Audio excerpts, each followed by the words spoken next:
नमस्कार मित्रों, आज हम आपको करवा चौथ की पूजा कैसे की जाती है, करवा चौथ की कहानी और साथ में गणेश जी की कहानी सुनाएंगे। करवा चौथ का व्रत कार्तिक मास के कृष्ण पक्ष की चतुर्थी को करते हैं। 4 बजे के करीब मिट्टी के करवे पर मोली बांधकर रोली से एक सतिया बनाकर उस पर रोली से 13 बिंदियां लगाकर चंद्रमा को अर्घ देने के लिए जल भरकर रख देते हैं। फिर एक थाली में रोली, गेहूं के दाने और लोटा जल भरकर रखते हैं।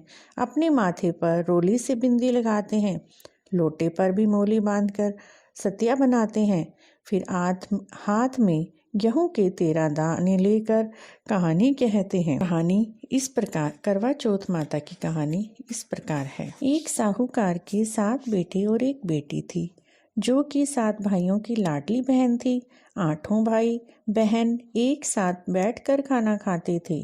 कार्तिक की चौथ आने पर बहन ने करवा चौथ का व्रत रखा।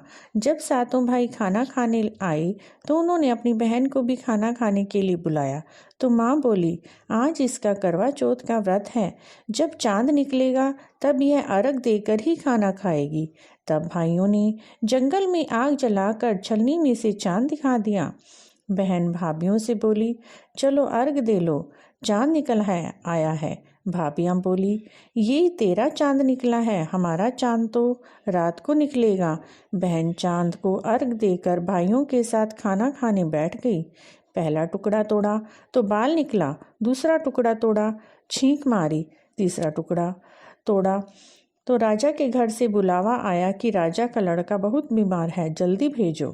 माँ ने लड़की के पहनने के कपड़े निकालने को 3 बार बक्सा खोला, तीनों बार सफ़ेद कपड़े निकले। तब माँ ने वही कपड़े पहनाकर ससुराल भेज दिया।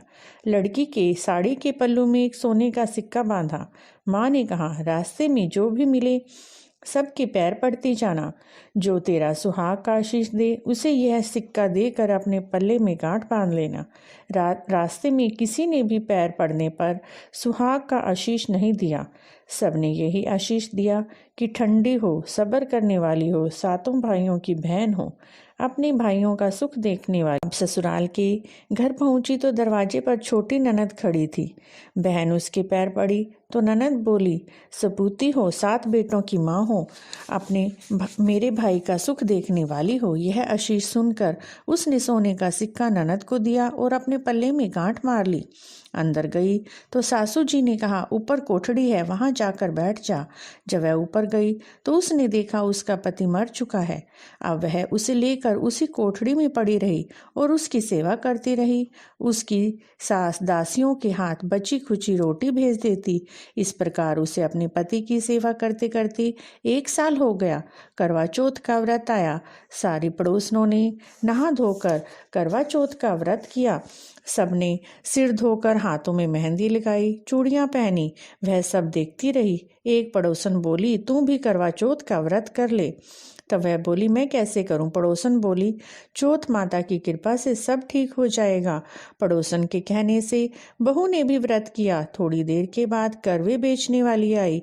करवे ले लो, करवे ले लो, भाइयों की प्यारी करवे ले लो, दिन में चांद उगावनी करवे ले लो, ज़्यादा भूख लगने वाली करवे ले लो। बहू ने आवाज़ लगाई, ए करवे वाली, मुझे करवा दे जा। करवा वाली कहने लगी, मेरी दूसरी बहन आएगी, वो तुझे करवे देगी। दूसरी बहन आई, करवा ले लो, भाइयों की प्यारी करवा ले लो, दिन में चांद उगावने वाली करवा ले लो, ज़्यादा भूख लगने वाली करवा ले लो। बहू ने आवाज़ लगाई, ए करवे वाली, मुझे भी करवा दे जा। दूसरी करवे वाली बोली, मेरी तीसरी बहन आएगी, वो तुझे करवा देगी।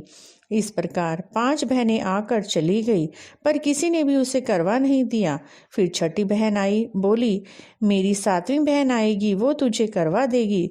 तू सारे रास्ते में कांटे बिछा के रखना, तब उसके पैर में कांटा चुभ जाएगा, तब वह खूब चिल्लाती हुई आएगी।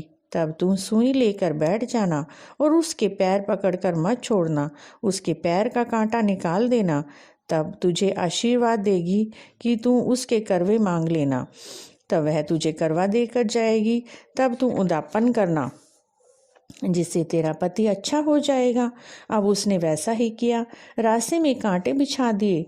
जब सातवीं बहन करवा लेकर आई तो पाँव में कांटा चुभने के दर्द से खूब चिल्लाती हुई आई।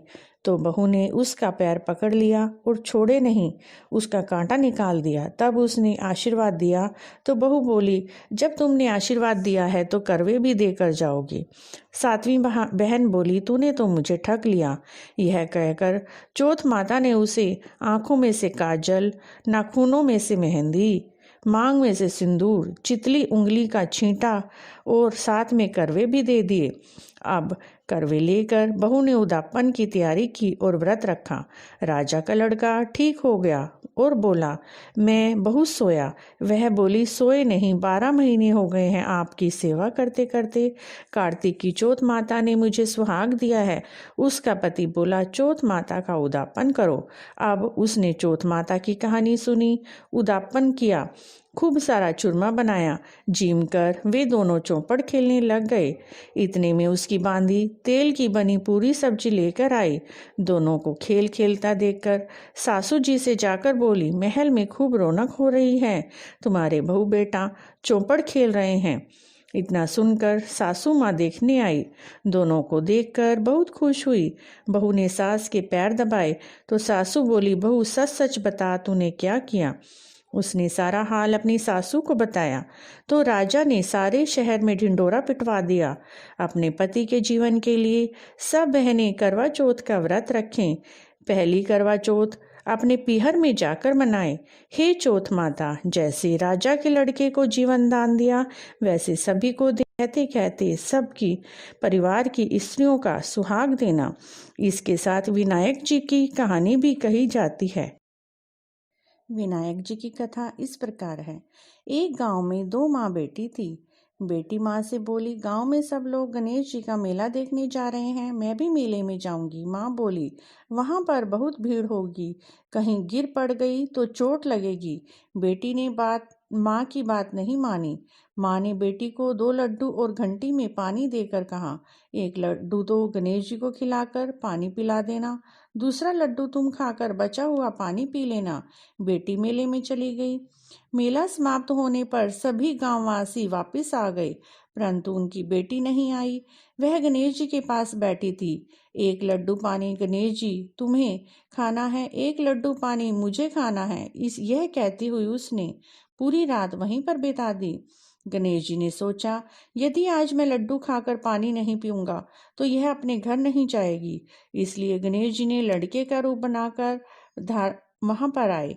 बेटी से बोले, एक लड्डू मैंने खा लिया है और पानी पी लिया है, दूसरा लड्डू तुम खा लो और कुछ मांगो। लड़की ने मन में सोचा, मैं क्या मांगू?